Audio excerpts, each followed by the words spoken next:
우리가 수련회를 다녀오거나 부흥회를 한 후에 우리가 항상 뭘 물어봅니까? 은혜가 됐어? 이 말을 이제 현대식으로 얘기하면 뭐예요? 좋았냐? 너한테 좀 도움이 됐냐? 이런 얘기거든요. 그러니까 사업이 번창해도 또 삶에 어려움이 있어도 그리스도인들은 뭐라고 얘기하냐면 은혜로 산다고 얘기해요. 모든 게 다 은혜다. 그리스도인들이 모든 것을 은혜라고 하는데 그 은혜의 의미가 대체 뭐냐는 거죠. 은혜라는 것은 참 단순하게 이것이다 라고 말하기가 어려워요. 복합적인 의미가 있어요. 일반적으로 우리가 생각하는 은혜는 자격이 없는 사람에게 베풀어지는 것을 은혜라고 우리가 배웠죠. 바울도 이런 은혜 개념을 자주 사용합니다. 우리 로마서 4장 4절 5절 한번 읽어주세요. 일하는 자에게는 그 삭시 은혜로 여겨지지 아니하고 보수로 여겨지거니와 이를 아니할지라도 경건하지 아니한 자를 의롭다 하시는 이를 믿는 자에게는 그의 믿음을 의로 여기시나니. 그렇죠. 하나님이 유대인이나 이방인이나 자격을 따지지 않고 믿음만으로 그 은혜로 구원하신다는 것을 얘기하고 있어요. 그러니까 말 그대로 자격이 되지 않지만 준다는 거죠. 그 은혜의 첫 번째 의미는 뭐냐면 비상응성입니다. 그러니까 자격을 따지지 않고 선물로 주는 것이라고 할 수가 있어요. 그래서 유대인과 이방인 자격 조건을 따지지 않고 다 그들에게 은혜를 베푼다는 것이죠. 또 은혜는 선행성이 있어요. 그러니까 복합적인 의미가 있기 때문에 얘기를 하는 겁니다. 비상성 그리고 선행성이 있어요. 그러니까 선행성은 사람이 요구하기 전에 하나님이 먼저 은혜를 베푸신다는 겁니다. 로마서 9장 11절 한번 읽어주세요. 그 자식들이 아직 나지도 아니하고 무슨 선이나 악을 행하지 아니한데 택하심을 따라 되는 하나님의 뜻이 행위로 말미암지 않고 오직 부르시는 이로 말미암아 서게 하려 하사. 야곱과 에서가 아직 태어나지 않았지만 하나님이 야곱을 택하셨다는 것만으로 은혜를 베푸시는 선행성을 보였다는 얘기를 하는 겁니다. 우리의 믿음은 우리의 결단만으로 되는 것이 아니라 어떤 사건, 어떤 선행적인 사건이 있어야 하는 것인데 이것이 바로 하나님의 은혜라는 것이죠. 사람들의 간증을 들어보면 어떤 사건을 통해서 그들이 믿음이 생기는 경우가 많아요.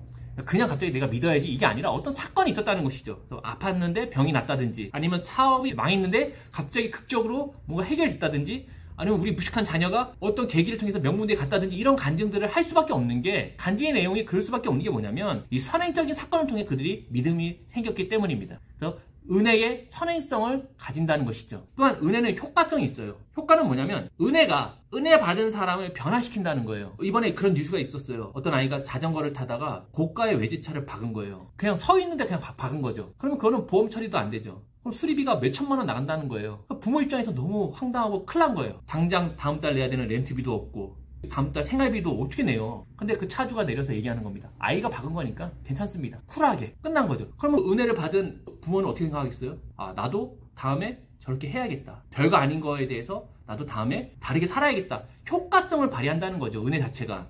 하지만 은혜의 효과성만 믿을 때 사람은 자신의 책임을 무시하는 경우가 생길 수가 있어요. 이런 찬양이 있어요. 주여 우린 연약합니다. 우린 오늘을 힘겨워합니다. 이건 뭐냐면 하나님의 은혜를 돋보이게 하기 위해서 나의 무력함을 고백하는 찬양이거든요. 근데 그 안에 뭐가 있냐면 나는 할 수 없다. 나는 아무것도 못한다. 하나님이 다 하신다. 이런 내용인데 이 찬양에는 하나님의 은혜를 봅니다. 라는 고백과 함께 뭐가 있냐면 사람의 책임과 역할이 없어요. 이게 이 찬양의 가장 장점이면서도 단점입니다. 사람의 무력함을 고백하는 동시에 하나님의 은혜를 풍성히 하지만 거기에 뭐가 없냐면 사람의 책임과 의무가 없어요. 하나님의 은혜가 우리를 변화시킨다. 우리 할 수 있는 것이 없다. 그 무력함만 인정하면 된다는 것인데 사실 그렇지 않다는 겁니다. 효과성이라는 그런 얘기는 아니라는 것이죠. 사람들은 은혜라고 할 때에 은혜가 대가를 기대하지 않고 뭔가 거저 베풀어지는 것으로 생각을 하죠. 하나님이 뭔가를 바라고 구원하는 것이 아니기 때문에 우리는 하나님께 보답해 드릴 것이 없다. 우리 그럴 수준도 안 된다. 라고 말이죠. 그래서 구원 이후의 삶은 어떻게 살든지 사실 그렇게 중요하지 않다는 결론을 전제가 되는 겁니다. 예수를 믿었어요? 사람들이 물어봅니다. 예수를 믿고 살인을 했어요. 그 사람? 그럼 구원받는 겁니까? 안 받는 겁니까? 예수를 믿으면 구원을 받는 거기 때문에 사실 그 살인하고 말고는 나중에 문제라는 것이죠. 구원파의 구원이 이런 것과 같아요. 예수를 믿는 사람들 중에도 이 구원파 같은 구원을 생각하는 분들이 많아요. 구원파의 구원은 뭐냐면 홍해를 건너서 하나님 백성이 되고 바로 가나안에 입성하는 겁니다. 중간에 광야의 길이 없어요. 출애굽기를 보면 홍해를 건너서 다시 돌아갈 수 없게 된 이스라엘 백성들이 광야에서 오랜 시간을 당금질을 당하는 거예요. 자신들의 선택과 또 신앙의 갈등과 자유자로서의 책임을 그들은 광야에서 배우는 겁니다. 광야가 없는 구원은요, 감성적이고 극적인 것일 수밖에 없어요. 그래서 우리의 간증은 항상 뭐냐면 감성적이고 극적인 거죠. 또 맨날 울고 끝나요. 울고 끝나고 나갔더니 별반 없어. 똑같아요. 분명 성경과 당시의 문화에서 보면 보답을 기대하지 않고 주는 것을 은혜라고 생각하는 사람은 없었어요. 반드시 은혜를 베풀 때 뭘 하냐면 보답을 기대를 한다는 겁니다. 누가복음 11장 8절 한번 읽어주세요. 내가 너희에게 말하노니 비록 벗됨으로 인하여서는 일어나서 주지 아니할지라도 그 간청함을 인하여 일어나 그 요구대로 주리라. 이거 저번에 한번 다뤘던 말씀이지만 8절에 보면 그 간청함을 인하여 일어나 그 요구대로 주리라고 했을 때 이 간청함이란 단어가 뻔뻔함, 부끄러움, 수치스럽다는 뜻이에요. 뻔뻔하고 부끄럽고 수치스럽다는 뜻이거든요. 부끄럽고 수치스러운 것에 더 큰 비중을 두고 있어요. 뻔뻔한 사람을 우리가 부끄럽게 여기고 뻔뻔한 사람을 수치스럽게 여기잖아요. 이렇게 번역하는 게 좋습니다. 벗됨으로 인해서 일어나서 주지 않는다는 거예요. 다만 그 부끄러움과 수치스러움 때문에 준다는 거예요. 떡을 빌려주지 않으면 누가 수치스럽고 누가 부끄러움을 당하죠? 떡을 안 빌려준 사람이 부끄러움을 당하는 거예요. 친구가 당하는 게 아니고. 그날 밤에 떡을 빌려주지 않으면 다음날 동네에 소문이 나는 겁니다. 뭐라고 소문이 나는 거죠? 야, 저 사람은 예전에 그 떡 빌리러 온 사람에게 은혜를 입었음에도 불구하고 그 친구가 떡을 빌려달라고 했더니 안 빌려줬다. 은혜를 받았는데 은혜를 갚지 않았다. 보답하지 않았다. 아주 은혜를 모르는 놈, 뻔뻔한 놈, 부끄러운 놈, 수치스러운 놈이다라고 얘기를 하게 된다는 겁니다. 당시엔 동네 작잖아요. 동네에서 그런 사람으로 낙인 찍히면 신용과 명예를 한 번에 잃어버리는 거죠. 그러니까는 내가 잠들었고 네가 친구이기 때문에 떡은 안 빌려주지만 내가 그 부끄러움을 당할까 하여 그 명예 때문에 일어나서 떡을 빌려준다는 겁니다. 왜? 은혜를 받았으면 보답을 해야 된다는 거죠. 어느 시대나 사회 문화에서도 이런 모습은 있어요. 부모가 자식에게 은혜를 베푸는 거잖아요. 우리가 이민을 오는 다양한 이유가 있지만 대부분은 다 자녀 교육을 위해서 오시는 분들이 많습니다. 자녀를 위해서 부모가 은혜를 베푸는 거예요. 이렇게 성장한 자녀가 얘기하는 겁니다. 부모님은 나한테 뭘 바라고 은혜를 베푼 게 아니니까 우리 각자 사는 거야. 누가 해달라고 했나? 아주 싸가지가 없는 놈이죠. 로마의 문화에서도 은혜를 베푸는 시혜자가 있고 은혜를 받는 수혜자가 있어요. 그럼 반드시 수혜자는 다양한 방법으로라도 보답을 해야 됩니다. 많은 사람들 앞에서 광장에서 얘기하는 겁니다. 오늘 이 잔치를 베풀어 주시고 우리에게 곡식을 내려주신 알렉산더님을 이 자리를 빌어서 찬양하고 영광을 돌립니다. 그러니까 이런 식으로라도 자기가 은혜 받은 거를 은혜를 주신 분에게 보답을 해야 한다는 겁니다. 은혜는 분명 값없이 비상적이고 선행적으로 주어지는 것이 분명해요. 확실합니다. 그리고 효과성도 있어요. 하지만 그 모든 은혜는 은혜를 베푸신 시혜자에게 보답을 해야 하는 것이고 또 그것을 기대한다는 것입니다. 은혜를 받은 수혜자는 은혜를 베푼 시혜자에게 어떤 형태로든지 보답을 해야 한다는 거예요. 자, 로마서 6장 6절과 9절에 보면 우리는 본래 죄의 종, 사망의 종이었다고 얘기를 해요. 하지만 그리스도의 속량을 통해서 우리가 어떻게 됐냐면 하나님의 종이 됐다고 얘기를 하거든요. 죄의 노예에서 우리가 해방된 것은 예수님이 우리를 위해서 대신 대가를 지불하시는 속량 때문이었다는 거죠. 그러면 우리가 뭐다? 곧 은혜의 빚을 진 자가 됐다는 거예요. 로마서 8장 12절 한번 읽어주세요. 그러므로 형제들아 우리가 빚진 자로 돼 육신에게 져서 육신대로 살 것이 아니니라. 은혜는 공짜가 아니래요. 바울이 얘기합니다. 빚이라고 얘기합니다. 우리는 뭐다? 다 빚쟁이라는 거예요. 이 빚의 성격이 대체 뭐냐? 빚의 성격을 알아야 어떻게 갚을지를 알 거죠. 로마서 8장 14에서 16절 보면 이 빚의 성격을 부모와 자녀 관계와 비슷하다는 얘기를 하는 거예요. 로마서 8장 15절. 너희는 다시 무서워하는 종의 영을 받지 아니하고 양자의 영을 받았으므로 우리가 아빠 아버지라고 부르짖느니라. 부모는 자녀에게 많은 것을 베풀어 주지만 양육비를 청구하진 않아요. 하지만 때가 되면 자녀들은 자신이 할 수 있는 것으로 부모의 은혜에 보답을 해야 하거든요. 분명한 것은 하나님의 은혜에 대하여 빚을 지고 있고요. 할 수 있는 것으로 그 빚을 갚아야 한다는 것입니다. 하나님과 우리가 부모와 자녀의 빚진 관계와 비슷하다고 얘기한다면 어떻게 우리가 그 빚을 갚을 수 있을까요? 부모님께 용돈을 드리듯이 성탄절과 부활절마다 또 감사 헌금으로 하나님께 용돈을 좀 드려야 되나요? 하나님은 돈이 필요 없잖아요. 부모의 가장 큰 기쁨이 뭐죠? 부모의 가장 큰 기쁨은 자녀가 부모의 마음을 이해하고 또 바르게 성장하는 것이라 할 수 있어요. 부모의 마음을 이해하고 바르게 성장하는 것이죠. 에베소서 4장 13절에서 15절 한번 읽어주세요. 우리가 다 하나님의 아들을 믿는 것과 아는 일에 하나가 되어 온전한 사람을 이루어 그리스도의 장성한 분량이 충만한 데까지 이르리니 이는 우리가 이제부터 어린아이가 되지 아니하여 사람의 속임수와 간사한 유혹에 빠져 온갖 교훈의 풍조에 밀려 요동하지 않게 하려 함이라. 오직 사랑 안에서 참된 것을 하여 범사에 그에게까지 자랄지라. 그는 머리니 곧 그리스도라. 하나님의 은혜에 대한 빚을 우리가 어떻게 갚냐면 그리스도의 장성한 분량에 이르는 성장을 통해서 갚는다는 거예요. 예수를 믿었다고 하지만 여전히 어린아이와 같이 행하고 있다면 그것은 은혜를 빚으로 여기지 않기 때문입니다. 갚아야 될 것으로 여기지 않기 때문에 여전히 어린아이처럼 있다는 거죠. 아이들은 보면 부모의 마음을 이해하지 못하죠. 왜냐면 차이가 많이 나니까. 자신의 잘못을 그리고 자신의 어려움을 항상 부모의 탓을 합니다. 자신이 늦게 일어나서 학교에 지각한 이유는 뭡니까? 엄마가 더 적극적으로 더 강하게 자신을 흔들어 깨우지 않았다는 것이죠. 내가 취업을 하지 못하는 이유는 뭡니까? 엄마가 적극적으로 나를 도와주지 못하기 때문이라는 것이죠. 부모의 은혜에 감사하지 않는 자녀들은요 계속 요구합니다. 결혼 후에도 그래요. 이거 달라 저거 달라 생활비 달라. 스스로 독립하지 못하고 모든 책임과 자유를 부모에게 떠넘기는 겁니다. 그런데 당연히 책임을 진 사람이 자유를 갖잖아요. 그러니까 부모가 자녀의 삶을 책임지면 당연히 그 집안에 간섭을 하는 거예요. 왜? 내가 니네 집을 책임지니까. 하나님의 은혜는 값없이 주시지만 받는 이들은 항상 뭐냐면 빚진 마음으로 살아야 한다는 것이 바로 은혜의 가장 큰 핵심입니다. 시간이 흐를수록 하나님의 뜻을 분별하는 지혜와 또 경험, 수준에 맞는 순종과 헌신, 연수가 찰수록 나타나는 하나님의 형상, 그리스도의 장성한 분량이 나타나야 한다는 것이죠. 여전히 하나님 탓, 나한테만 왜 그러시냐? 이게 아니죠. 한번 믿어드려 보는 것입니다. 아이들도 공부할 때 괴로워해요. 특히 어릴수록 괴로워하고 울부짖습니다. 공부가 힘들어요. TV 보고 싶어요. 놀고 싶어요. 공부해야 되는 환경으로 자신을 밀어넣은 그 부모를 한번 믿어보는 것이 성숙한 거거든요. 아, 무슨 생각이 있나 보다. 내가 지금은 모르겠지만 뭔가 이유가 있나 보다. 믿어드리는 것이 바로 성숙한 것이고 빚을 갚는 하나의 형태라는 겁니다. 하나님의 은혜의 빚을 갚는 것은 부모와 자녀의 관계와 비슷해요. 왜? 하나님이 우리의 아버지가 되시고 우리가 아빠, 아버지라 부르잖아요. 그럼 하나님을 우리가 어떻게 하냐면 믿어드리는 겁니다. 하나님의 마음을 이해하고자 하는 행위들을 하나님이 기뻐하신다는 거예요. 또한 이러한 은혜의 빚은 하나님께 직접 갚아야만 하는 것은 또 아니에요.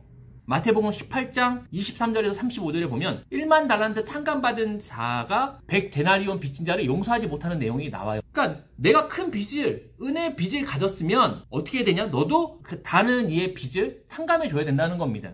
은혜의 빚을 크게 진 자가 다른 이의 빚을 탕감해주지 않는 것을 보니 너는 뭐다? 은혜를 빚으로 여기지 않는 놈이라는 거예요. 그러니까 어떻게 합니까? 다시 그 빚을 지게 해버립니다. 하나님께 받은 은혜를 이웃에게 행하는 것을 하나님은 자신의 받은 것으로 여겨 주시더라는 겁니다. 사실 우리가 하나님의 은혜라고 여겼던 모든 것은 공짜가 아니었어요.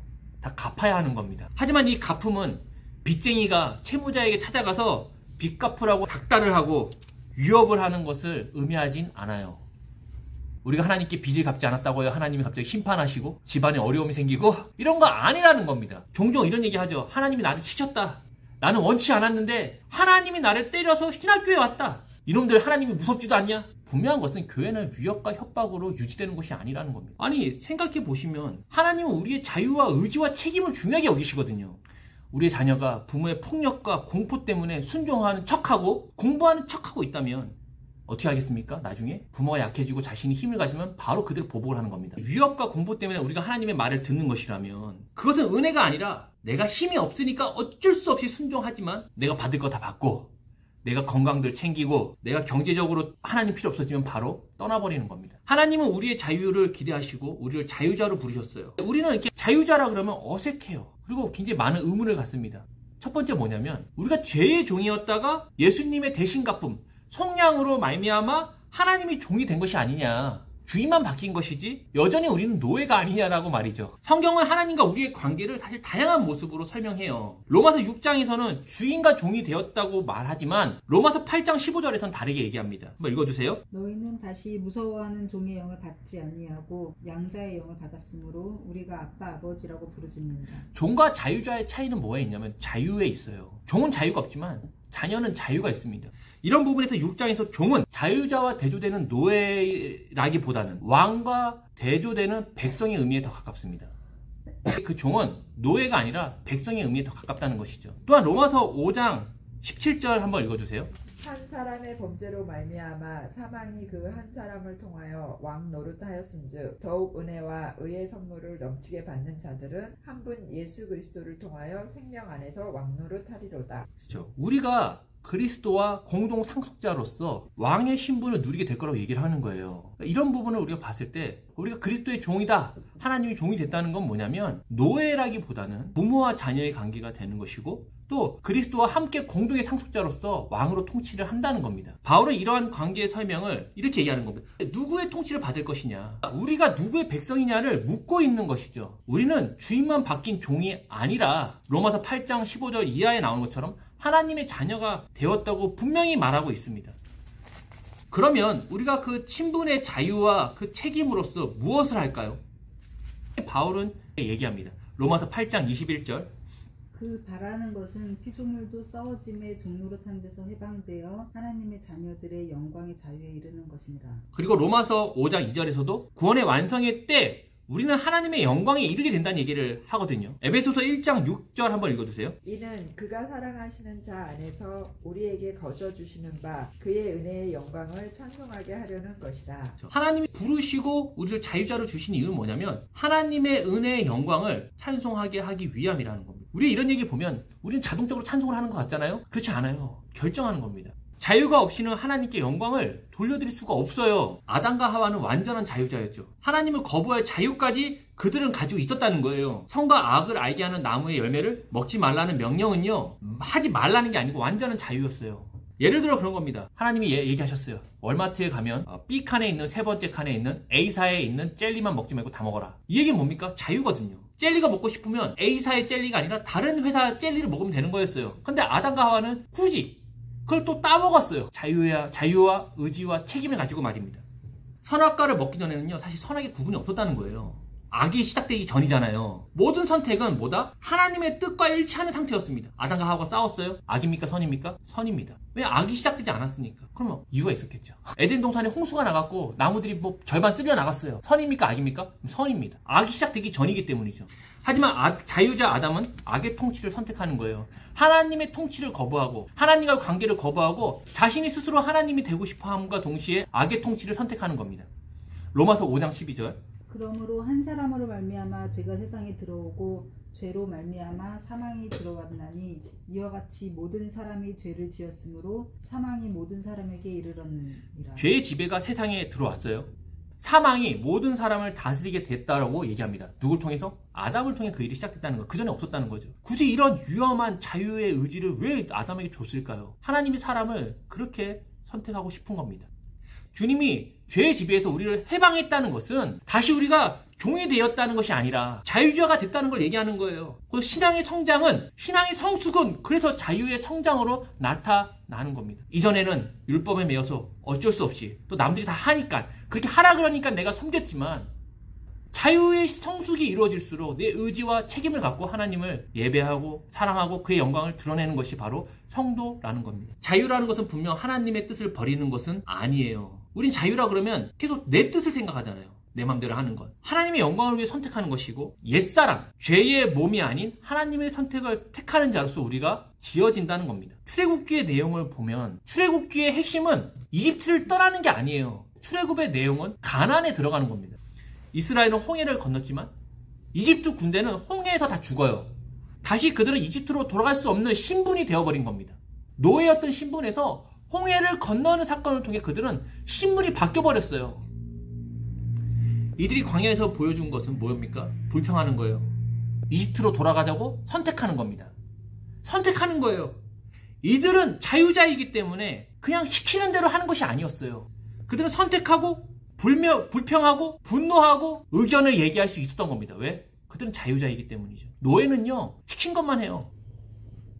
벽돌 300장 구워. 300장 구우면 되는 겁니다. 300장 구우면서 이 벽돌을 이런 식으로 구워볼까요? 이런 거 없어요. 그냥 구우면 되는 거예요. 이스라엘의 불평과 선택 때마다 하나님은 모세를 통해서 그 요구에 응답을 해주시죠.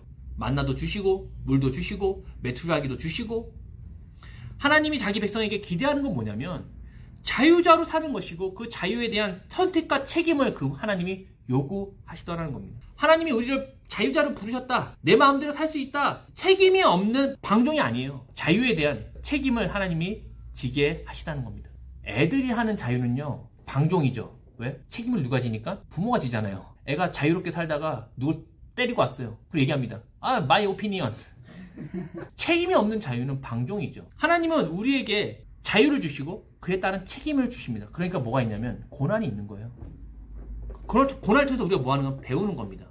이렇게 하니까 이런 일이 생기는구나. 다음에는 이렇게 하지 말아야겠다라고 말이죠. 왜냐하면 하나님은 자기 백성을 사랑하시기 때문에 자유를 주시는 거예요. 사랑은요, 동등한 지위와 인격을 요구하거든요. 상대의 자유와 책임을 외면하고 다 해줘버리면, 다 결정해주면 그는 완전히 산송장입니다.